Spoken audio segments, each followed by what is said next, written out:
This is Shirley.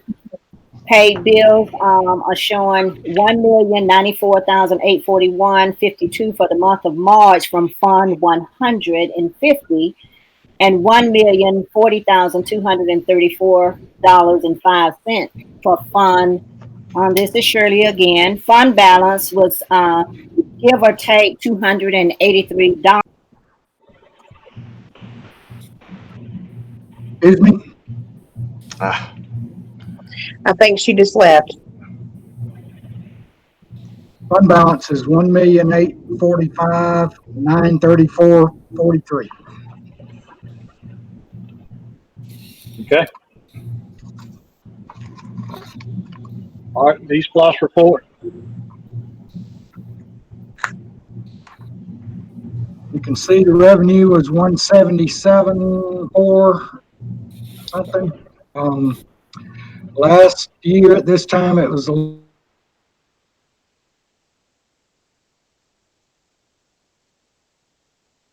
brings our annual average for this year, only two periods reporting, to 174,744.60. Balance of 3,600,000. Okay. And we know they also a payment. Yes, sir. We actually have made our first 2019 bond payment. Made it 1st of April.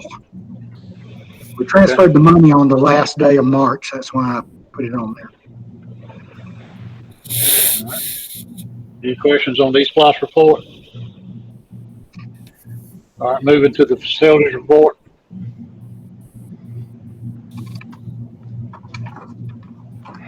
Any questions on it?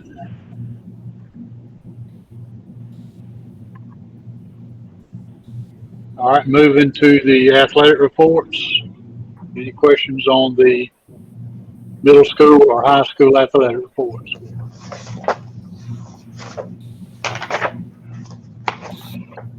All right, all those in favor of the consent agenda items, we'll have the vote now.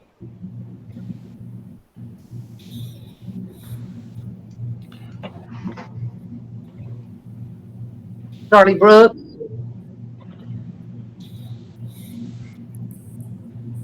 She should be back on. Teresa Davis, Yes. Tony Hurlovich, yes, ma'am. Aye. Michelle Joyner, Yes. Juan Medlin. He's not on. Gary Smith. Yes. All right, those consent agenda items pass. That was a yes on me. Okay. Good one. Shirley, you back on? It shows her in. She doesn't have any sound. Okay. All right, we'll move to the Martech technology report. Matt? Mr. Chairman, if you don't mind, if I could ask the board to review that material, and then if you would direct any comments or questions after that, that would be preferable.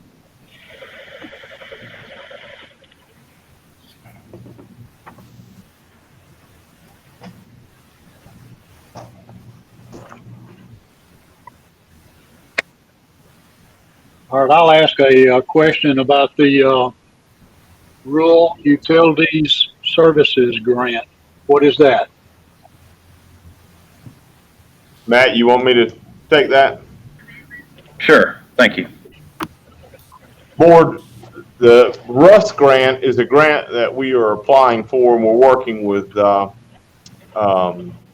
Wiregrass in particular to help us with this, and we're reaching out to neighboring partners, again, Irwin County. We're going to contact Department of Juvenile Justice. We're going to contact Wilcox again and Turner. And basically what this grant will provide is about $1.2 million for digital learning. So we would be getting all the connectivity inside of this grant, and then all of the technology resources. So for example, if we had dual enrollment kids that were taking courses at Wiregrass and say their class was full out there, well, we would have the resource to tie into Wiregrass via television, the internet, and we could put a teacher here in a class and they could still be the teacher of record at Wiregrass, but our kids could still take the course. The same exact thing would happen that if we had seniors in our early childhood care program. Well, let's say they wanted to perform a class for pre-K or our primary school. They could actually do it from their classroom over here, and it would be on the smart board over there at the primary or pre-K. So what we're trying to do is set it up that our teachers will have the availability to also do this, is that we would put a camera inside the classroom. The teacher could actually do a live presentation or they could do a recorded presentation. So let's say they were taking coordinate algebra. How nice would this be for a parent? That as soon as the lesson's done, the teacher would click their smart board, a button on their smart board, and it would go to Infinite Campus and go right to the parent, right to the child.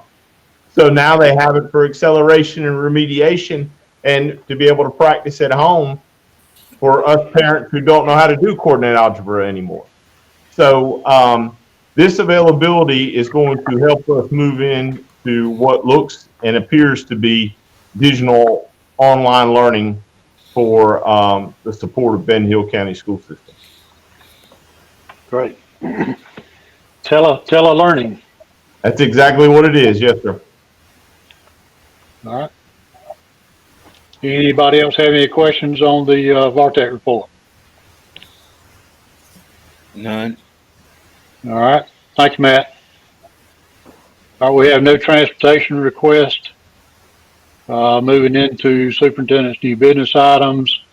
We'll take a report now from Assistant Superintendent Dawn Clements on our COVID activities. Good evening, everybody. How you doing?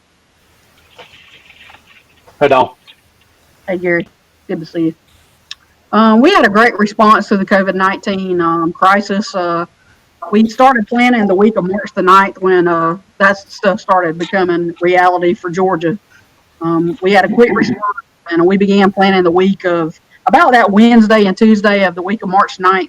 We began planning to response to a school closure with virtual meetings between VARTEC, curriculum and instruction, and instructional technology. They all did a great job of working together to make sure that our students would still have instruction in these past 4 weeks. Our instructional coaches and teachers created packets for students in K-5 and 6-8, and they gave those packets out through the weekend, the 11th, 12th, and 13th. That was a quick response that started on Friday after our meeting. And I mean, you couldn't ask for a better response from your teachers and your staff. I'm just going to tell you to applaud those people when you see them, because Ms. Cook and her instructional coaches, Susan Henry, Shaw Brady, Christina Robich, and the RTI people, they all came together and they did what they needed to do to get the stuff done for our students. And they were our number one priority the whole time, was maintaining instruction. On March 13th, we met with the principals and directors about the plan for instruction for students and how the teachers would deliver it, and the device rollout for grades 6 through 12. We've been blessed over the last 3 years to have implemented one-to-one devices in 6 through 12 and now in 3-5. But we thought the best thing to do right now would to go ahead and give out 6-8 devices, because the 9 through 12 students already had theirs. We also purchased Schoology last year at the end of last year, so our students would have an online platform such as they do with Blackboard and things at Wiregrass.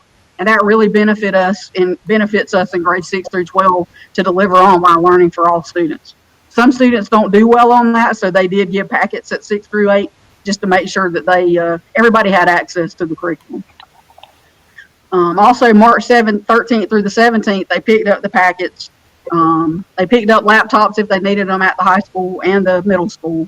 Then on March 17th, we started meal planning for students to pick up lunches at Ben Hill Pre-K and the high school. Then there was a call from the community that we needed to possibly have buses distributing meals because we have so many students in poverty in the outlying areas of Ben Hill County. So we started working on that plan as well.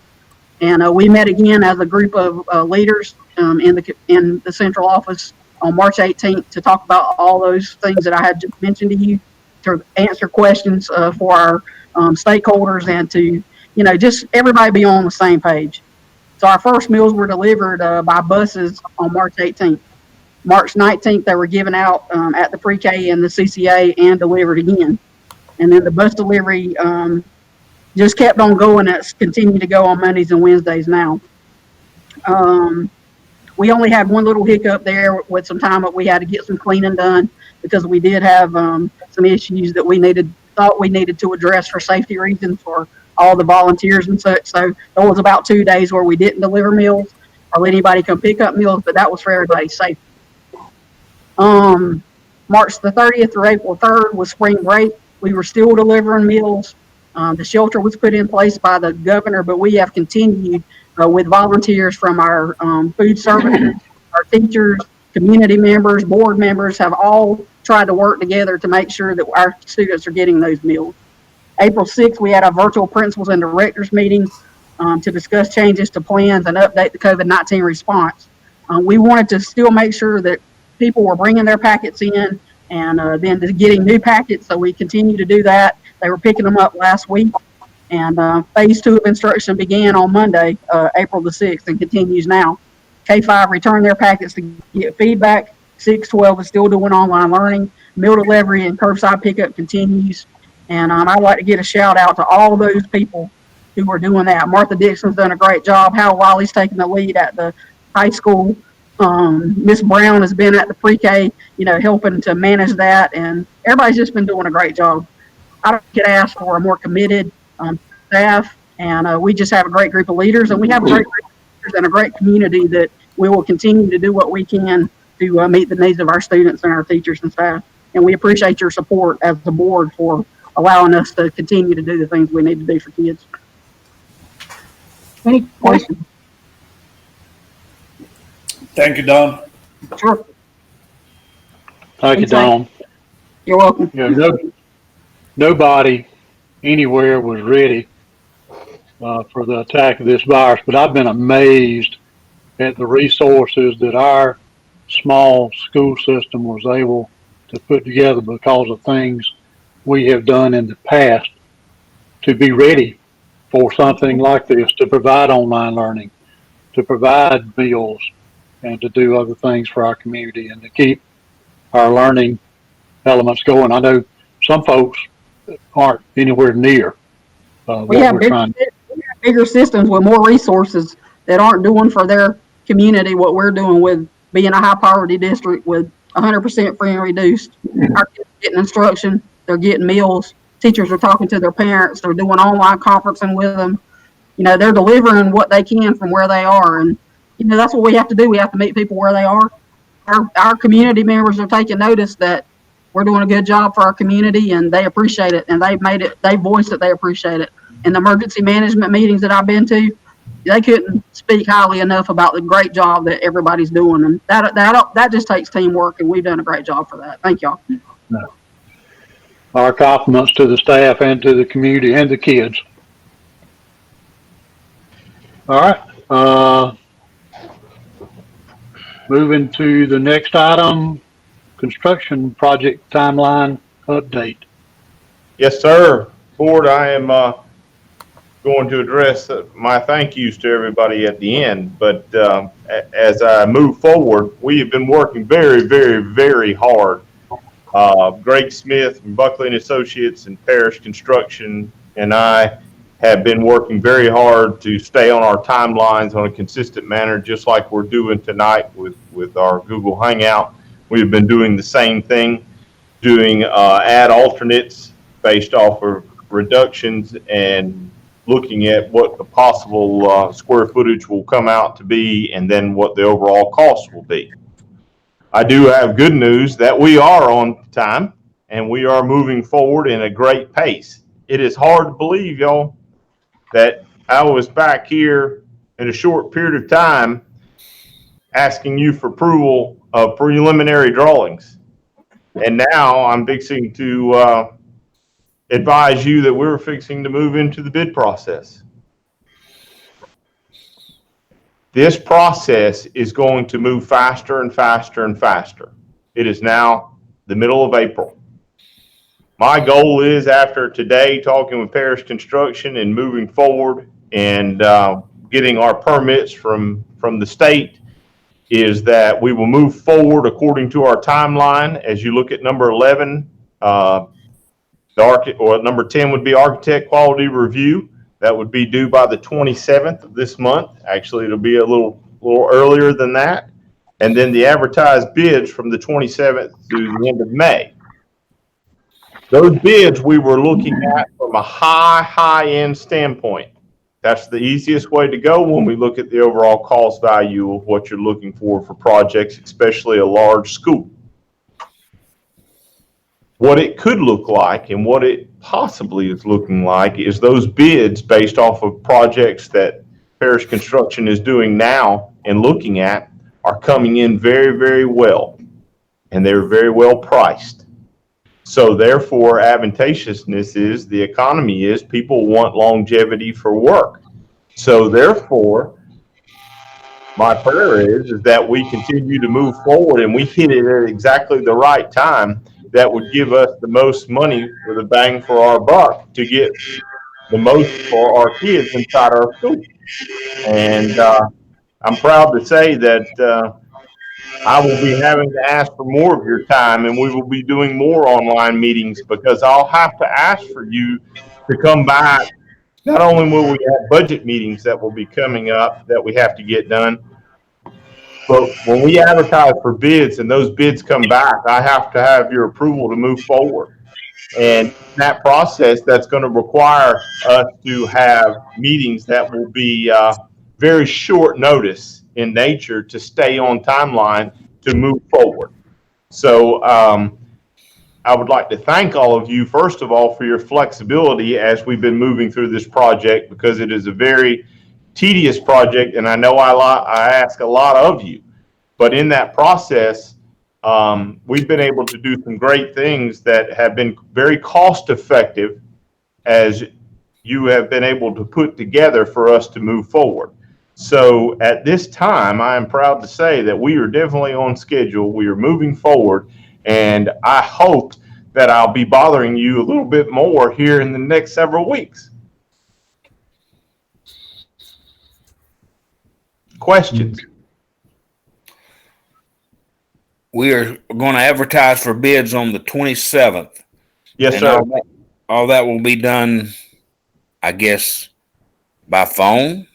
At this time, it might be done by a mail-in hard copy, and then it would probably be done by Skype, or if we look in the future and things got better, maybe they could come back together and meetings could happen. That is the unknown process, but we still have to move forward. But the reality is, distance, virtuality is the key to everything we're going to do from here on out.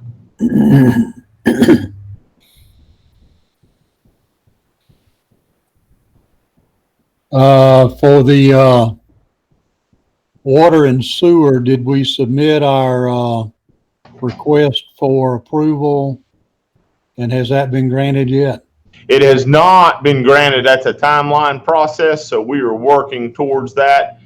What we have to all understand is there's some new guidelines from the state that have come into play, and they're very specific in nature. But as you look, the architect's quality review is due by the end of the month. That's when everything should be in place for that. Okay. And I know you sent us out another spreadsheet about a couple of weeks ago, maybe, that had the alternates and those kind of things. And I know we're going, looking at April 27th for advertising for bids, but I'd kind of I'm missing y'all. I'd like to get together. I know we can't, but could we have possibly have a called meeting where we could go over that document so you could better explain to us? I mean, I can read it, but I may not understand it. Yes, sir. Could we maybe have a call meeting and virtually and kind of go over that sheet before we do our bids?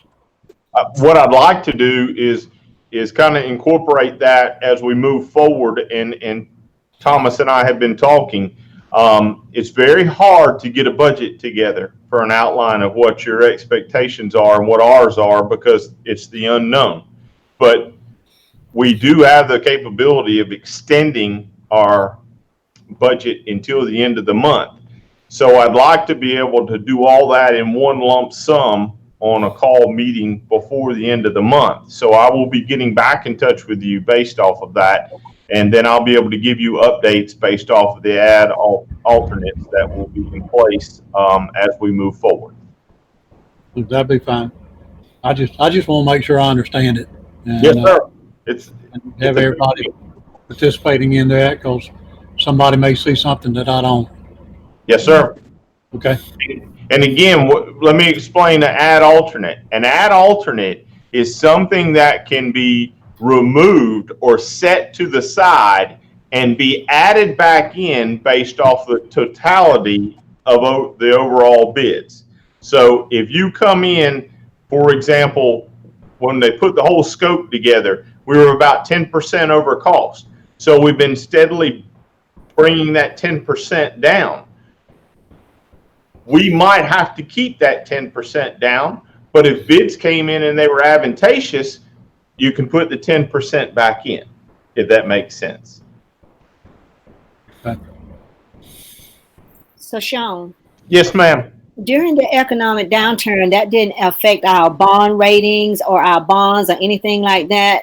No, ma'am. Did it change our interest rate or anything for the money that we borrowed? Not at this time. No, ma'am. No, Okay. ma'am. The goal is that if the bids come in and they're advantageous, we don't have to spend as much in bonds. Fabulous. Yes, ma'am.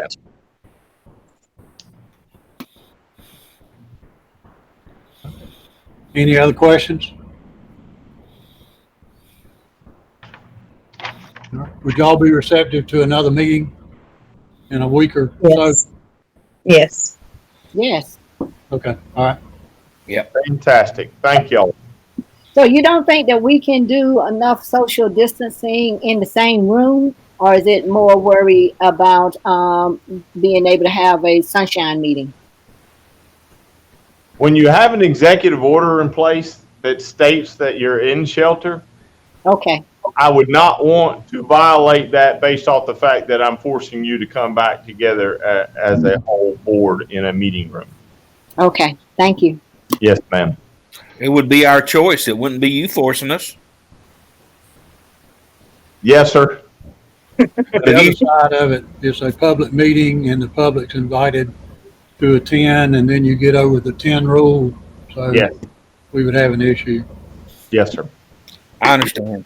Well, do you think that at the next meeting we'll be able to present or post the information that Gary's talking about so we can all look at it at the same time? I will definitely be sending you all that information as it's updated as I receive it. Okay. It keeps changing each day just about, because they get in a new cost based off of what they can get versus what they can't get. So by Friday, I will be sending you an updated list of what that will look like. Thank you. Yes, ma'am. Okay. Moving to the next item of business is discussion of the Linwood building, the old Linwood building that fronts Highway 90. Yes, sir. I'm bringing this board's attention because it's been brought to my attention. I received a email from the Georgia Department of Transportation, and they are requesting that from the project manager from the Georgia Department of Transportation, they want to know what our plans are for the Linwood building based off of They are actually looking at a project that would be consistent of a roundabout that sits below the drop off of the hill down there at the two-way stop intersection. And they are looking for guidance based off of the future of what we're going to do with the building and how we're going to move forward. I'm letting the board know that I met with the inspector from the insurance company, and they will not insure the building any further. It is too dilapidated and it has become a high-risk area. It has become so high-risk, so dilapidated that I can't even let my maintenance employees in it because of the safety and concern that we have with it. So at this point in time, it has become an issue where it's a extreme liability for the school system. Dr. Harrison, but exactly what are they asking? There's been, I'll read you the email. There's been previous discussion regarding demolishing the Ben Hill Elementary building, which would be the Linwood building. I am writing to see if a decision regarding the building has been made. If a decision has not been made at this time, can you provide me a tentative date as to when a decision regarding the demolition will be made? The Ben Hill Linwood building is within the project limits and currently impacts the environmental document for the Georgia Department of Transportation project. Your assistance with providing information regarding the future of the Linwood building is extremely helpful with moving forward on a transportation project. So what I am bringing to the board is we are going to have a decision based off of that building so I can get back with the Georgia Department of Transportation and the availability for them to complete their project. Well, we've made the decision, haven't we, to raise the building? We just haven't set out any bids yet. There was a discussion prior to this, probably almost a year ago, and I don't think we have taken a vote. That's correct.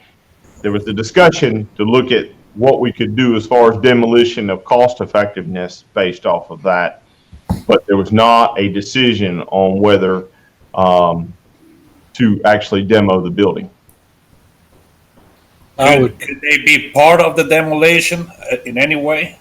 I don't know that. I have not reached out to them based off of that because I wanted to bring it to the board's attention first, Mr. Juan, and see what your thoughts were.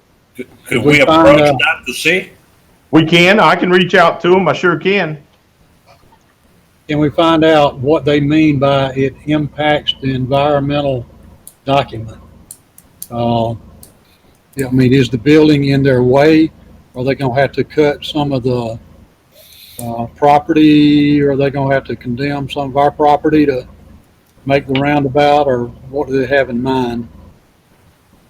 Yes, sir. And could we add this to our May board meeting, possibly as an action item? That's what my request would be to the board.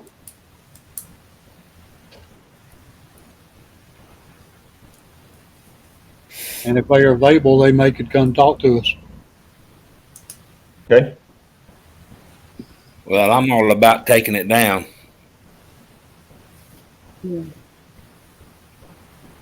Is there do we have any possible estimate of what it's going to cost? I think we had set aside some money for doing it, right? We projected a cost. I believe $80,000 at one time. That's correct, and it was due to whether there's always a chance of asbestos and the cleanup for asbestos, and that part of it is substantially high. So at that point in time, we did not know as we were going to look to move forward. And then about a year ago, we made a visit to it, and our question was, what can we salvage out of it? And I don't know if we can salvage anything, but it had the seats in the auditorium. It's got some heart pine flooring in it. I don't know if any of that can be salvaged or the brick or any of that stuff, you know. It would have to be an issue to where we would have to look at it very, very closely of how we would allow somebody to go in there because it's so dilapidated. Well, if it's an asbestos problem, wouldn't this be the best time to take it down while there's no students and staff to mount anything out there? Yes, sir. And in fact, again, they're requesting it from the DOT, so I'm assuming that their project is kind of on hold based off of our decision of what we're going to do. Now, we'll find out further information based off of that, but I wanted to bring it to the board's attention to see if you had questions, just as you did, that I can call them back with. Yeah, if you could approach that and see if they could be part of the demolition. Yes, sir. If they want part of that land on that corner, maybe they're willing to do it. Yes, sir. I certainly will. Okay. Any other comments on Linwood building? All right, moving to the, we've got 3 purchase orders that were added last night and to date. This was because some Title I funds were identified as being able to roll those over and to be able to spend those. So the first one is a purchase order to CDW for Ben Hill County Elementary School. And this is to approve, and I'll make this motion to approve the purchase order in amount of $17,241.50. And that'll be for some Mr. Gary, that will be for laptop service agreement, engraving, gumdrop, laptop cases. All right, that'll be Title I funds plus $501.25 from Fund 150. Yes, Is sir. there a second to that motion? Second. Any discussion? All right, I'll call for the roll call vote. Shirley Brooks, Yes. Teresa Davis, Yes. Tony Hurlovich, Yes. Michelle Joyner, Yes. Juan Medlin, Yes. and Gary Smith. Yes. All right, motion carries. All right, I'll make a motion that we approve a purchase order to CDW for the middle school. This is $152,230.50. Total. Part of this is Title I, part is Fund 150, and part is our L4G4 reading grant. Thomas, do you have a breakdown on those? I've got one for you, Mr. Gary. Okay. Title I carryover would be $32,740. Fund 150 would be $42,405.50. And the L4GA grant would be $77,185.00. All right. Thank you. Is there a second? Second. Second from Tony. Any discussion? Is there, are we adding more laptops? Are we disposing some? What we are doing is we are actually replacing some, and then these are actually replacing teacher devices that were bought probably, I would say, maybe 7 or 8 years ago. And we're updating those teacher devices at the same time. And this is all due to us moving forward in the virtuality of digital learning and digital learning capability. Yes. Okay. So this also means we don't have to spend eSplice dollars on our refresh. I tell you what, we are very, very blessed to have the L4GA grant because it has done absolute wonders for our boys and girls.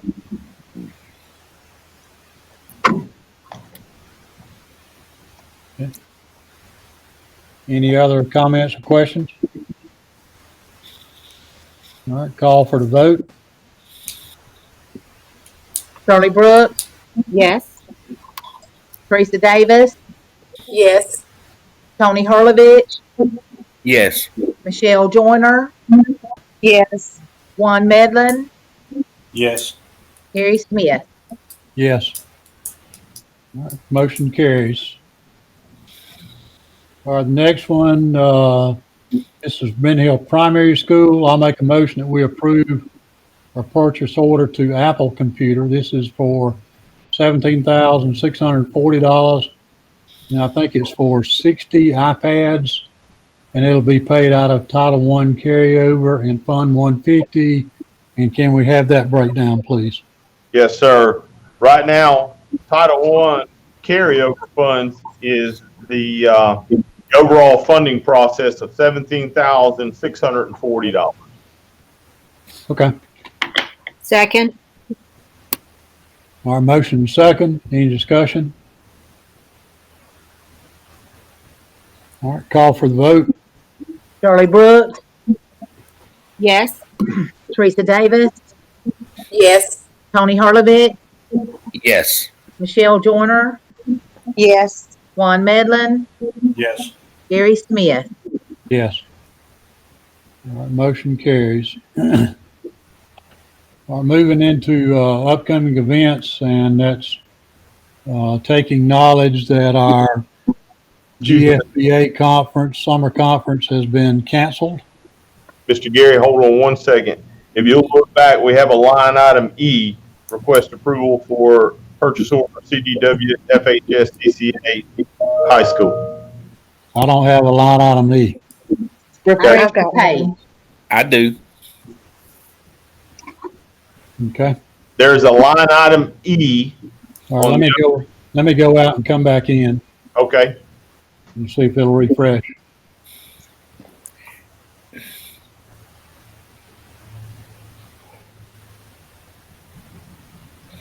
All right, I do have one now. Dun, da, da, da. All right. I'll make a motion that we approve purchase order to CDW for student devices at the high school for $61,748 to be paid out of Title I carryover and Fund 150. And the breakdown is what? Title I carryover funds $31,515. Fund 150 $30,233. 0 cents. Okay. Is there a second? Second. Motion second. Any discussion? All right, call for the vote. Shirley Brooks, Yes. Teresa Davis, Yes. Tony Harlovich, Yes.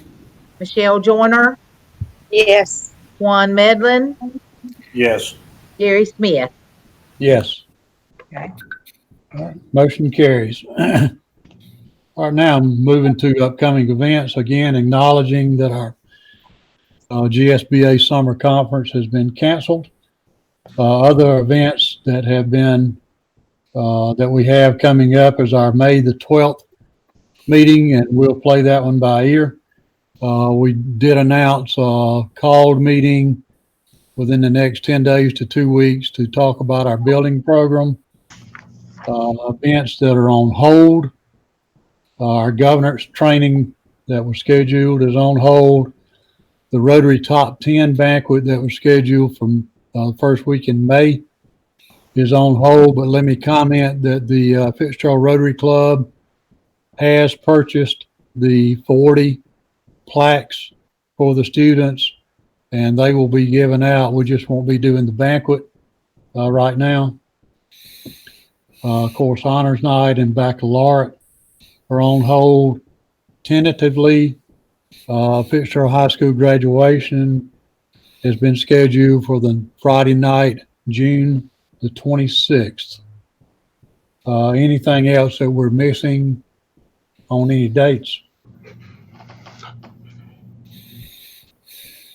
I would just like to address the public in the fact that we are going to hold steady as a board and as your superintendent to do everything in our power to keep these events in some form, fashion, or way, whether they're scheduled the regular dates or whether we have to move them out into further dates of June or July.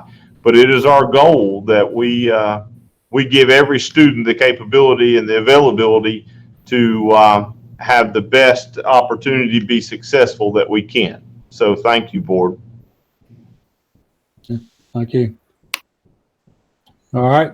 For those of you that whose terms are expiring this year, remember your financial disclosures and the dates to file those. Also, our board training activities that we have to submit each year and our board recognition activities, we pretty much completed those, but Yes, sir. the dates for submitting those has been extended to September the 30th. All right, moving into personnel. I'll entertain a motion that we approve the recommendations from a prior action that was taken on March 18th, and this is to approve Jonathan Thurston as band director, Quinteria Lewis as special education teacher, Brittany Thurston as science teacher. Is there a motion, please? I'll make that motion. Second. And Shirley? All right, any discussion? All right, call for the vote. Shirley Brooks, Yes. Teresa Davis, Yes. Tony Hurlovich, Yes. Michelle Joyner, Yes. Juan Medlin, Yes. Gary Smith. Yes.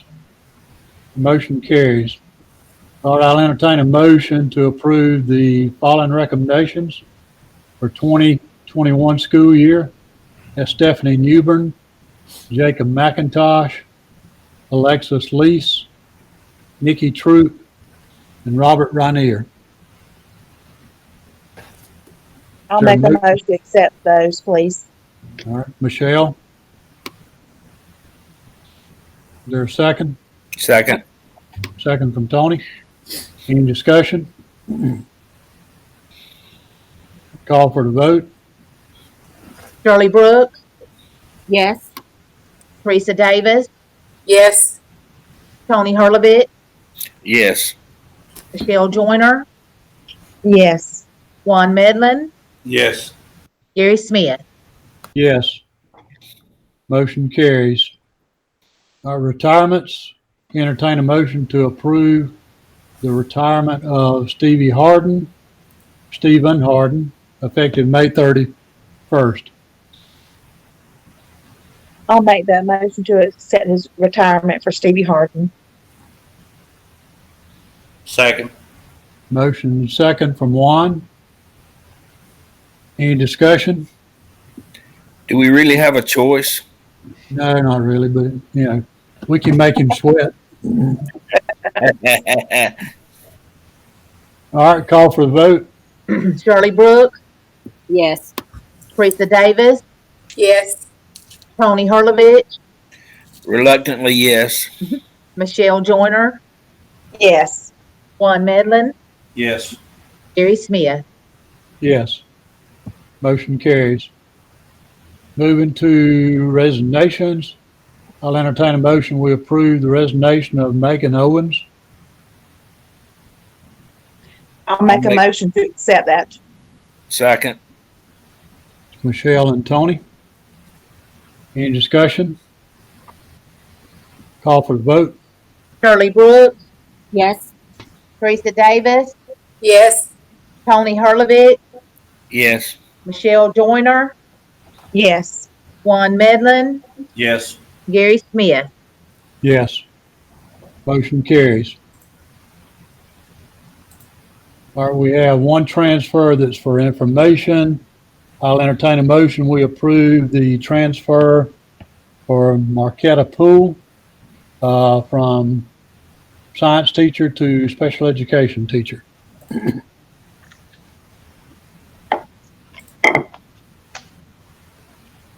I'll make a motion to approve that transfer. All right, Tony, Second. second from Michelle. Any discussion? Is that an administrative transfer, or is there going to be a difference in the pay? difference in pay. Okay, thank you. All right, call for the vote.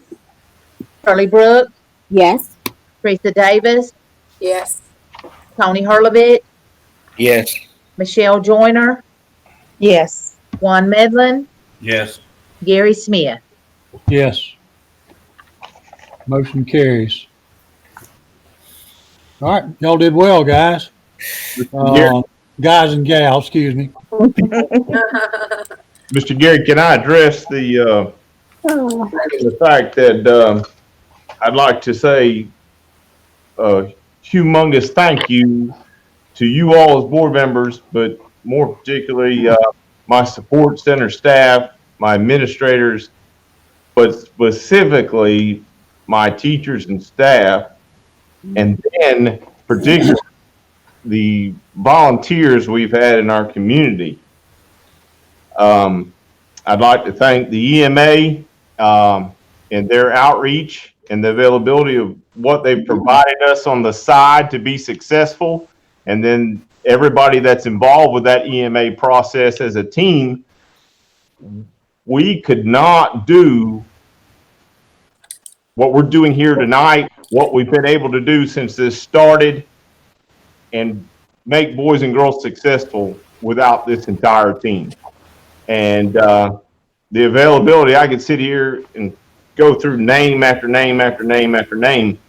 But it comes down to it's a team.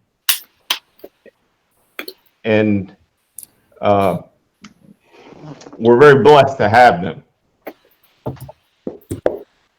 All right. Well, we appreciate all the efforts that are being made to continue this education process. Our thoughts and prayers go out to our teachers. I know those teachers want to be in the classroom in front of their kids, and but they're doing an awesome job trying to continue the education process. And our thoughts and prayers go out to our community and our kids, and it's just unbelievable, something that's never happened in our history. No. Like they keep saying, we'll all get through this together. That's right. Amen. All right, any further business come for us tonight? And here none, I'll entertain a motion that we adjourn. I'll move to adjourn, but I'm not ready to go home. I figured you would. Yeah. I second. We have a motion and second for adjournment, and I'm sure there's no opposition. So all those in favor of adjournment, please say aye. Aye. We did it. All right, we'll stand adjourned. Thank y'all for your participation. See y'all later.